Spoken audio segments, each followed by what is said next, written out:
Bagatoz, bueltan da Klak Gaztea Hotsaren bideo podcast berritua, gure garaian. Arpegi berriekin itxuraldatuta eta gogotsu gatoz. Edo norkedo zer esan dezakela dirudien garaiotan, helduleku izan nahi duen podcastari eman berri diozue play.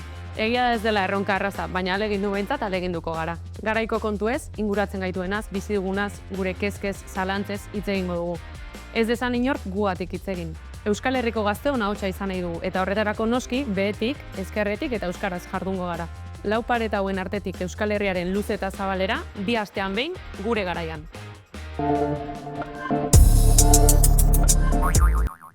Podcastean dugun misioari heltzeko menalgoan ditut Ibai eta Irantzun getorri. Kaixo. Opa.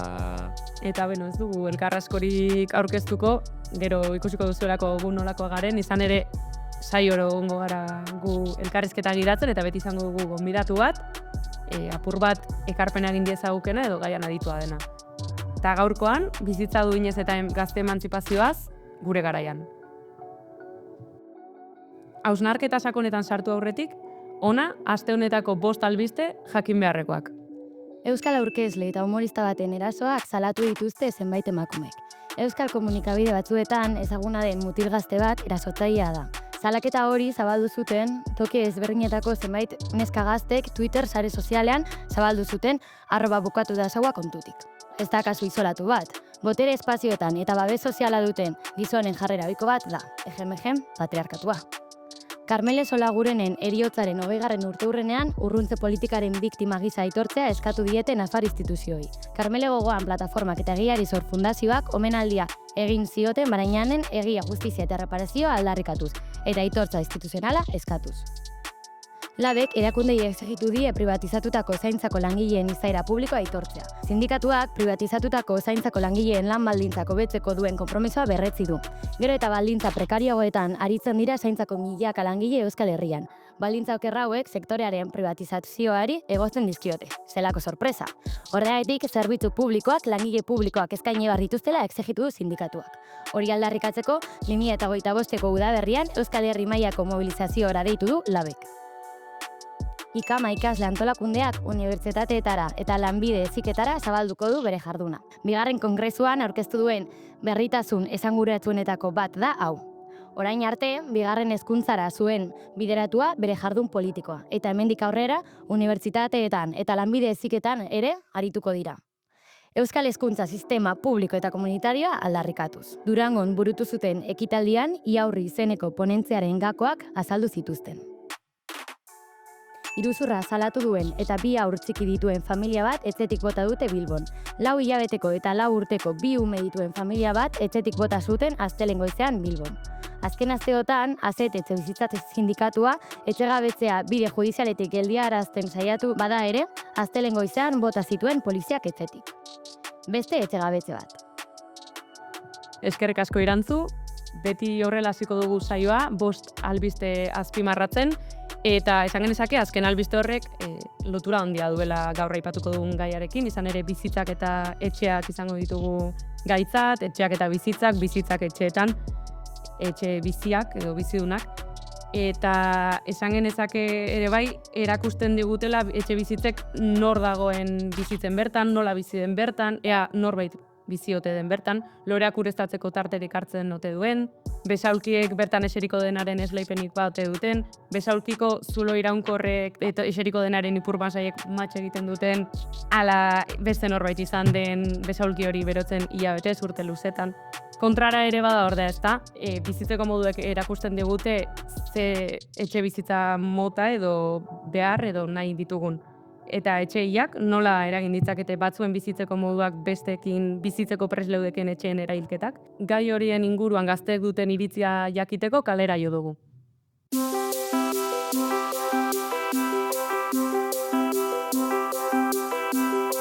Nik uste dut soldata duin bat izan behar dela, lanpostu establea eta ez etxe bizitza duina. Nire ustez gaur egun oso, ez da erraza, igual piso bat hartzea, zuk bakarrik pisoa ordaintzea, edo igual lana estable bat izatea.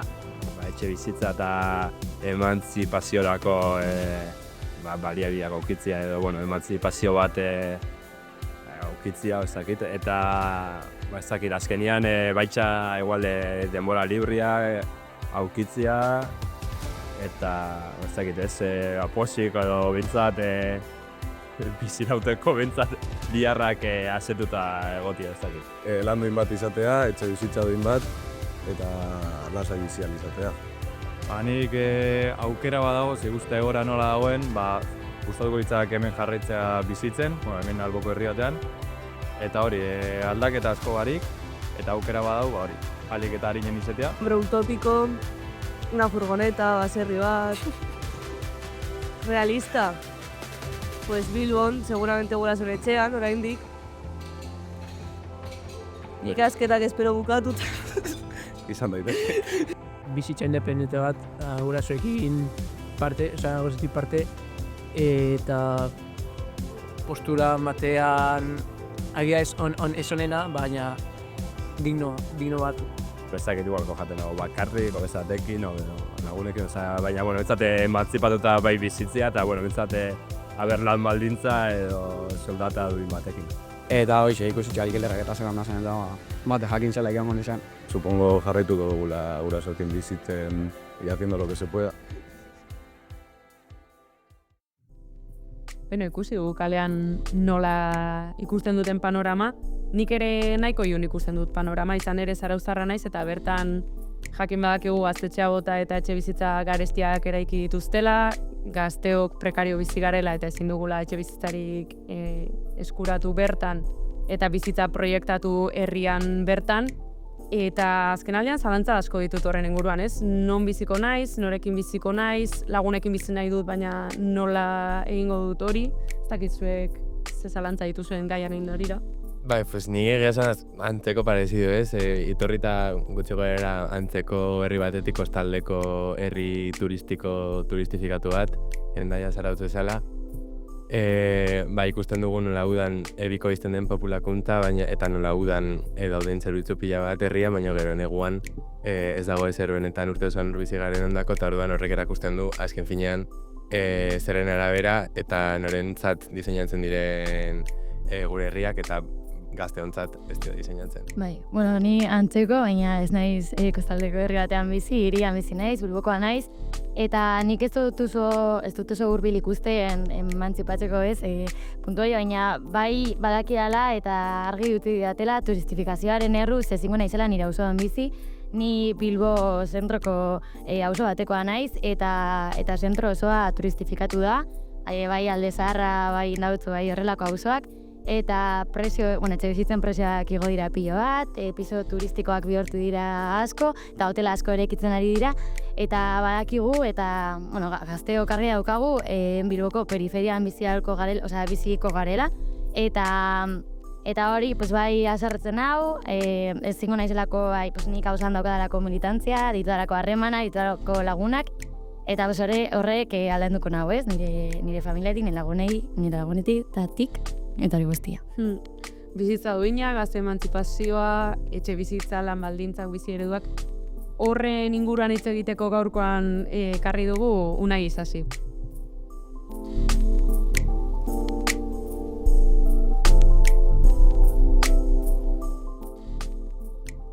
Ongi etorri Unai, eskerrik asko etortzeagatik. Zer modu zatoz? Bastante ordurik. Ez nago dituta gehiagitza egitera eta ere gutxa horrelako lekuetan, baina ondo, pesik, eta eskerrak gonbidatu izanagatik. Hori da, gaur bizitza duinak eta gazte emantzipazioa ditugu izpide, jakingo duzun bezala, eta galdera potente batekin hasiko gara, zer da bizitza duina izatea zuretzat? Galdera superkomplikatua, pero erantzuna niretzat ez da horren komplikatua. Uste dut, bi ardatz izan behar dituela. Lehenik eta inongo dependentziarik gabeko bizitza bat, dela bizitza duin bat, eta gure bizi proiektua garatzeko aukera guztiak ere bai eskura dituen bizi eredu bat.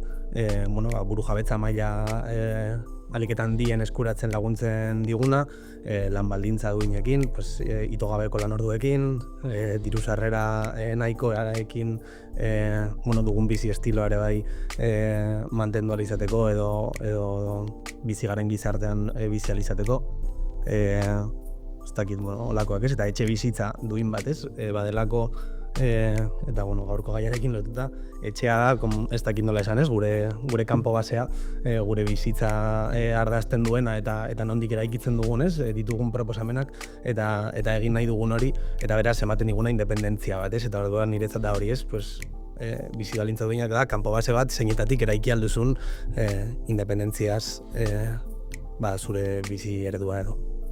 Bai, guzti, etxe bizitza azkenean bizitza duin egiterakoan bada faktore oso garrantzitsu bat, besteak beste, baina faktore garrantzitsu bat, eta azken aldian ikusten da kezka ere gizartean etxe bizitzaren hauziari lotutiko kezka bat ikusten da dela irantzuk aipatu duen Bilboko etxegabetze hori San Francisco osoan, edo Gasteizko Judimenda osoan bizi elkarteak gelditutako etxegabetzea, edo dela ere atzoko mania bertan.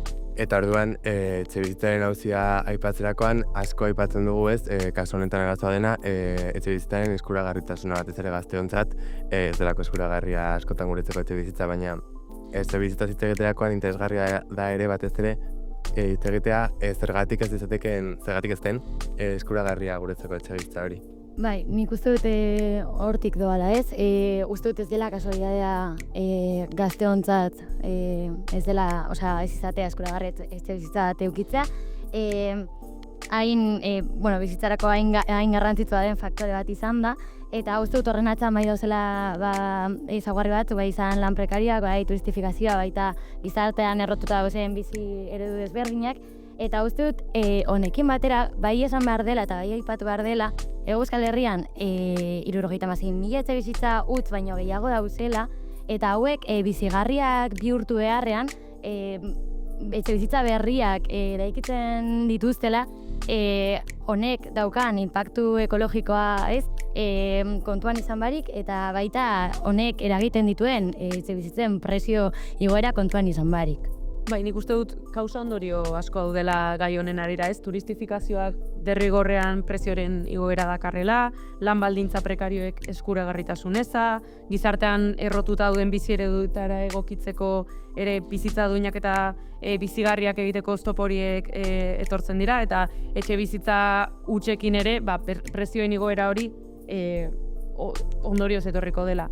Eta gainera ezin dugu ahaztu sistema hau kapitalista izateaz gain cis heteropatriarkala ere badela, eta ondorioz gazteon artean ere sujetu guztiok ez daukagula bizi baldintza duinetarako eskuragarritasun bera. Adibidez emakumeen kasuan, gizon batentzat lan egiteak ondorioz dakar bai denbora gutxiago izatea, baita doako lan egiteagatik lan ordainduan ere prekarietate handiagoa, eta sexu genero disidenteon kasuan ere etorkizuneko bizitza bizigarri horiek eraikitzeko eta beste kosmobizio batzuk izateko oztopo asko dakartza etxe bizitzaren egituraketak berak, eta etxe bizitza eskuratzeko dagoen egitura sistematiko horrek berak ere, ikuste dut. Bai, arrunt eta aipatu dugun kasu honetan ez, etxe bizitzaren inguruan dagoen kasu honetan, prezioen igoera bada larritu behar gaituen zerbait, azken faktore askok eragiten dute prezioen igoera, etxe bizitza besteak beste, eta azkenan horrek eskuragarritasun hori mugatzen du oraindik gehiago. Eta horrek eragiten du kasu askotan gure soldataren oso handi bat etxe bizitzara eta alokairura bideratu behar izatea, eta horrek eragiten du bizi behar izatea gure gurasoekin askotan. Toran, emantzipatzen saiatzen, etxe bizitza bat lortzen saiatzen, gastatu behar duguna izan beste diru etxe bizitzen, horrek eragiten du gure emantzipazio hori ekiditen du azken batean, ze gure baliabide ekonomikoen ehuneko handi bat bideratu behar dugu etxe bizitzara. Horrez gain, ditugu putre funtsak ere horari dira pizka etxe bizitzaren auzian ere eskua sartzen ikusi dugu Arizkunen gertatu dena azkeneko asteetan. Eta aguztia nik esango nuke datorrela, pizka bat gaur egun egiten den etxe bizitzaren ulertzen delako merkatoren baitan, no? Ondasun pribatu bat bezala. etxe bizitza ulertu ordez eskubide bat bezala, zeinak jende guztiarendako izan beharko litzateken, gaur egungo sistema kapitalistan ulertzen da ondasun bat bezala komertzio egiteko horrekin, eta orduan horrek eragiten du azkenean etxistaren inguruan dagoen egoera guztia, ez? Eta hau guztia aipaturik galdera bat horretak iguke burura, zuri unai, zer iruditzen zaizu etxebizaren merkantilizazioaren gai hau zer eragiten dizu? Etxebizitza negoziorako bitarteko den bitartean, ondo azaldu zuen bezala eta eguneroko hitz egiten moduan, eskubide izatetik desente urrun ez dago. Eta gainera, uste etxe bizitzak merkatu balia baina bastante gehiago daukala eta espekulaziorako tresna da. Ez da bakarrik duen merkatu balioa beste ondasun batzuekin mugikor bat erosten dugu 3 urte zerabili eta gero inori ez zaio burutik pasatzen erositako prezio berdinan salduko dugunik. Etxe bizitzarekin ordea erosi dugun prezio baino garestiago saldu behar dugu edo negozio egin behar dugu horrekin. Eta hortik eta haratago doa, ez da bakarrik askotan esaten dela merkatuaren logikak eta hortik haratago doa. Espekulaziorako tresna bat da eta eskualdean pegatinak agertu dira azkenengo aldian honekin lotuta etxeak bizitzeko eta ez espekulatzeko. Eta niretzat hori da, behar duguna, etxeak zertarako dira bizitzeko. Eta ezin dute izan tresna bat espekulatzeko, eta espekulatzeko tresnarien bitartean, ez dugu aukerarik izango horietara izteko. Bereziki, aipatu bezala gizarteko sektore zaurgarri honok, edo prekarioenak ere bai, eta horren baitan gazteok ere bai. Eta beraz, eskubide horretatik bastante urrun aurkitzen garela uste dut. Egia da, etxebizitzaren hauzean merkantilizazioak eta privatizazioak ardaztua dagoela eta oneri irtenbide, urgentziazko irtenbide batez aurkitu behar diogula. Eta guk uste dugu prezioaren mugatzearena dela lehenengo pausua, ez? Honen adibide argiak dira bai Oreretan, Gipuzkoan, egune tentzionatu bat bihurtu dutela, baita Lapurdin 24 udalerri direla gune tentzionatuak, eta baita Iruñan piso turistikoekin egin duten jarri dituzten neurri zorrotzak, ez? Orduan argi dago neurriak hartzeko gai garela eta neurriak hartu behar direla. Orduan, zuk nahi zen neurri bai estruktural, bai urgentziazkoak hartuko zenituzke edo proposatuko zenituzke? Lehenik igual hasiko nintzateke, esaten, estrategia integral bat behar dela guzti honetarako. Neurriak behar dira eta momentu ere bai hartu behar ditugu erabakiak ahalik eta urgentzia handienarekin, baina estrategia integral bat behar dugu. Orain arte egin diren proposamenek ere bai askotan bide ematen diotelako espekulazioarekin jarraitzeko, diru laguntzak gazteentzat, poltsikotik nolabait pasa eta beste poltsiko altzuetara doazen diru laguntzak adibidez, ez? Eta zentzunetan politika ausartak behar dira. Eta naizari bakarrik instituzioetatik, baizik eta ez nola hitz egiten dugun eta nondik eraikitzen dugun. Uste dalako arazo handienetako bat duguna da, jabetzan oinarritutako kultura bat dela gurea, barnean daukaguna, guztiok. Saia gaitezke hortik ateratzen, baina oso barneratuta dugu hori eta behar ditugu herritarrentzako politikak eta ez dakit badidez Bilbo batean egon daiteken errealitatea edo zein turista asteburu batez etxe bat alokatzeko gaitasuna izan dezakela, dirutza pagatuz, baina aldu. Eta ez herritarren kasuan ez dago inolako aukerarik horretarako eta bide horretan uste dut gaudela momentu batean eta irantzuk esan bezala bide guztiak arakatu behar ditugula.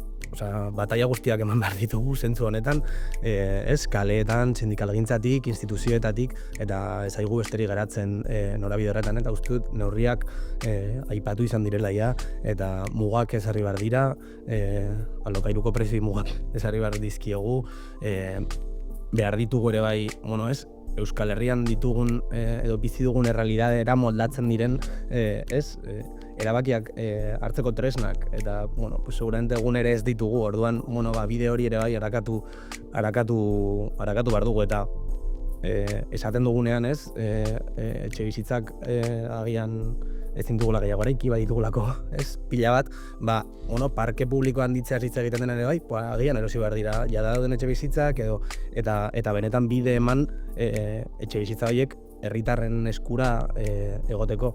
Izan etxe hutsak, izan turistentzako etxeak hirietan, eta benetan bide eman horretarako aukerarik ez egon, edo ahalik eta aukera gutxien egon, eta herritarrentzako eskura izateko etxe bizitzak eta ditugun tresna guztiak. Eta aipatu duzu horra adibidetzat Bilboko egoera eta turistifikazioa, eta lehen ere aipatu dugu gu biok Hendaiako eta Zarauzko kasuan, orduan galdetu nahi nizuke, ea turistifikazioak ze ondorio dakartzan zuzenki edo nola igartzen dugun hori gero? Uste dut bota direla adibideak, eta etengabe hitz egiten dela, baina turistifikazioak egiten duena da, auzotarrak auzoetatik bota, eta irantzu bezalako jendea bere auzoan bizi ez, eta hiriko periferiara joan, edo Bilbo handiko beste herri batzuetara mugitu behar izatea, eta ez bakarrik auzoetan. Eta auzotarrak kanporatzearekin batera, auzoko bizitza, auzoko antolakuntza, auzoetan dagoen artikulazio guzti hori desegin egiten du, eta beraz, gizartearen baitan eman daitezken aurratsak ere bai, zapuztu egiten ditu, eta kontrara, turistentzat, lehen esan dudana, baduzu etxe bat, baduzu multinazional bat, zeinetan alduzun erosi, ez dakit, Zara bat, edo McDonald's bat, edo ez dakit zer bat, eta guzti, badute eskura ere bai, haientzat eta niretzat, aldarrikatu beharrena da auzoak izan behar dutela auzotarrentzat. Eta neurri horretan behar ditugula egin, edo neurri horretan egin behar ditugula politikak eta egin behar dela aldarrikapena. Eta biztanleentzat eta bertako bizilagunentzat norabidetu behar direla jarduera guztiak. Horrek ez du esan nahi turistentzako lekurik ez duenik egongo, baizik eta bertako biztanleentzat norabidetu behar direla bertako jarduerak eta bertako zerbitzuak. Bestela, udaran ditugu ez dakizen bat zerbitzu kostako herri batean, gero ez ditugunak eta ez daukagunak gero beraz bertan benetan gure bizitza garatzeko aukerarik.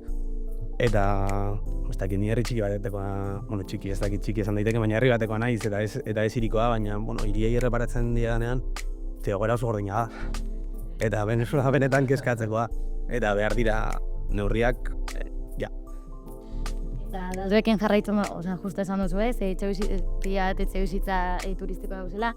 Hemen daukat datua direla, Euskal Herrian 8.000 etxe bizitza baino gehiago, eta lehen egon gara hitz egiten Amurrioko biztanleria osoari eman aldiogula etxe bizitza bat, pisu hauekin, ez? Eta zuk esan duzun, egia da, eta zuk esan duzun moduan, Donostian eta Donostin Bilbon horrelako hiri handietan nabaritzen da gehien bat turistifikazio hori, zan aldugulako etxe bizitzen 20% inguru eta bizitza turistikoak direla. Bai Airbnb, Abritel, Lebonkoan edo Polidays bezalako enpresen bitartez alokatzen dituztelako egonaldi edo urte osoan zehar egonaldi baterako pisuak, ez?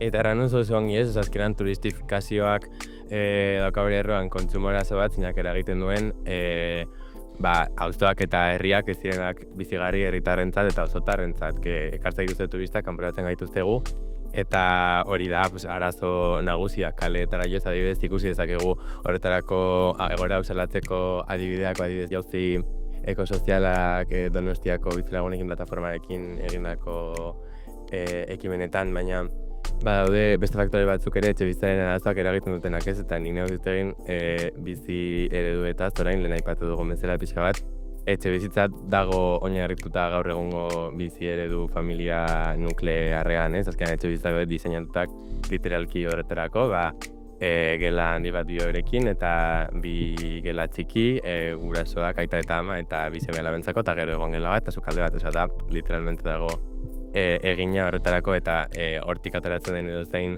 bizimodu edo bizi eredu ez da esartzen egungo etxe bizitza ereduan, eta hori bada arazo bat ez, ekiditen digu irudikatzea beste forma bateko bizimoduak, ordan nik bizi nahi badut adibidez lagunekin komunitatean, zer nola pentsatu dezaket hori nola irudikatu.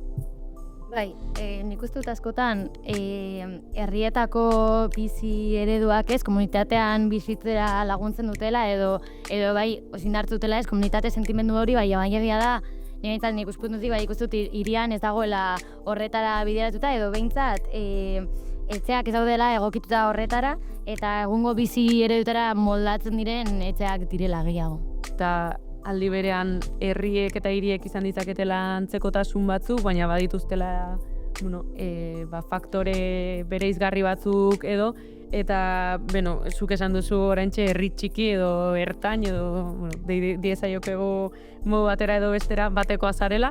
Ondorioz, nahiko nizuke galdetu, ea herri txikietan eta ari diren ematen etxe bizitzen arloan edo horrek nola eragiten duen herrian, bertan. Nik agian izan gutera bai, nire realidadetik, aiaraldeatik, eta, sentsazio dut ez bakarrik gurean, baina, besteren batzuetan ere bai, urbe handietan gertatzen denak ere bai, ez, herrietan, eragina duela, bereziki inguruko herri horietan, hiritarrak doazelako eremu lasaiago baten bila herrira, edo hiritarrak datozelako, inkluso, pagatu ezaketen alokairu bat ere bai bilatzen herrira, nahiz da gero lan egin hirian eta herrian haien bizitza ez eraiki edo horrek ez ardaztu, lolekua horrela dituko niokenik eta gian ez etxea, behintzat badute ez askotan herrian eta horrek eragin handia du, eskualdean kriston eragina dauka guztionek ere bai,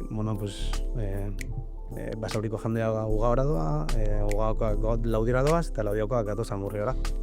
Osea, buru bat ez, Bilbotik urrunduz, eta horrek kriston eragina dauka. Amurrion orain oso komplikatua da lokairu bat aurkitzea, eta aurkitzen duenak, 850 eurotan aurkitzen du, amurri batean. Batzuok, seguruenik. Bai, maravilla, bai, horregatik da. Claro. Eta horregatik hurbiltzen da, ez? Jendea gure eremuetara, baina guretzat da zoramena. Guretzat da zoramena, 850 euro Amurrion, zerbitzurik gabeko horri batean. Uztaia guztu bitartean ez dugu medikurik izan. Eta horregatik pagatzen dituzu 850 euro, ez dakit igual diamantea edo de lurrazpia. Eta ez gara konturatu eta norbait konturatu da eta ari da etekin hori ateratzen. Eta ez, benetan dut sentsazioa, Bilbo bezalako, edo Bilbo handia bezalako megagurbe batek ere bai, ez, inguruko herrietan kriston eragina ere baduela, eta nirea da adibide bat, baina badira horrelako zenbait adibide ere bai, ez, Euskal Herri oso eta zabalean, eta Donosti inguruan ez dut ez da imaginatu nahi. Hori da, Donostiarra pasaiara joaten dira, inguruko herrietara, eta azken finean bera gertatzen da ez Euskal Herri osoan zehar, izango du. Herri txiki ez egiten hasita, ukere badaukagu herri txiki bat, baduena herri izaera handi bat, nazio izaera bat, zehazkiago, eta egia da Euskal Herriko agenda politikoan etxebizitzak egin duela bere lekua ere bai, ez? Pixkanaka eta orduan burujabetaz hitz egiteko garrantzitsua da independentziaz hitz egitea gure kasuan, ze bai uste dudalanik estaturik gabeko nazioen kasuan etxebizitzaren auziak hartzen duela forma propio bat, arazo propio batzuk eragiten dituela eta ez dago harritze propio bat. Orduan, zure ustezu nahi, nola eragiten du Euskal Herrian burujabetzak etxebizitzaren auzian eta arazoetan? Kapitalismoaren amaierara iristen ez garen bitartean, arazo hau egongo da. Ez baina zentzu horretan behar ditugu tresnak eta bide hori eraiki behar dugu. Ez? Eta hor sartzen da ez, uste dut lehen esan dudala, ez? Gure ezaugarri sozialetara, gure ezaugarri sindikaletara, gure ezaugarri ekonomikoetara moldatzen den politika bat behar dugula, eta moldatzen den gizarte oso bat behar dugula, ez? Eta horretarako tresnak ez ditugun bitartean, benetan komplikatua da gure aferei erantzutea. Eta, bide horretan, evidentemente behar dugu alik eta independentzia handiagoa, behar ditugu eskumen gehiago, behar ditugu eskumen guztiak. Benetan guk herrian, gure herri txikietatik hasita gure herri txiki honetara, behar ditugun erabakiak hartu, behar ditugun politikak egin, eta behar ditugun eztabaida guztiak emateko aterabide errealak ematera bidea. Beno, apur bat amaitzen jabe behar dugu, hitz egin dugu baliabide publikoen beharraz, heteropatriarkatuak etxe bizitzen auzia nola zeharkatzen duen ere bai, turismo ereduaz eta etxe bizitzaren eskuragarritasunean horrek duen esku hartzeaz, bizi prekarioetaz eta bizi prekario horiek eraldatzeko behar ditugun baliabidez, eta hemen utziko dugu gaurko elkarrizketa, etxeran hausnartzen jarrai ezazue, baina hau esanik eskerrik asko unai, eta uste dugu nahiko baliagarria izan dela emandako ekarpen hau guztia, eta hori beste bat arte, eta eskerrik asko. Badiru lehenengo saioa amaitu dugula, ez dakit, lasaixean gaude? Bueno, aserreago. Eskala igual, baina, mira, esan dezakegu ja, garela podcasterak. Hori da, gure zerrendan egiteko beste datu bat, esango dugu zerbait esateagatik, eta eskerrik asko zuibiai ere hemen egoteagatik, zuri ere bai entzule pantaiaz bestalde gu entzuteagatik edo aguantatzeagatik edo dena delakoa. Amaika telebistari ere eskerrak plato hau eskaintzeagatik, eta bi astetik behin ikusiko dugu elkar, beraz agur eta hurrengora arte. Eta arpietu klak,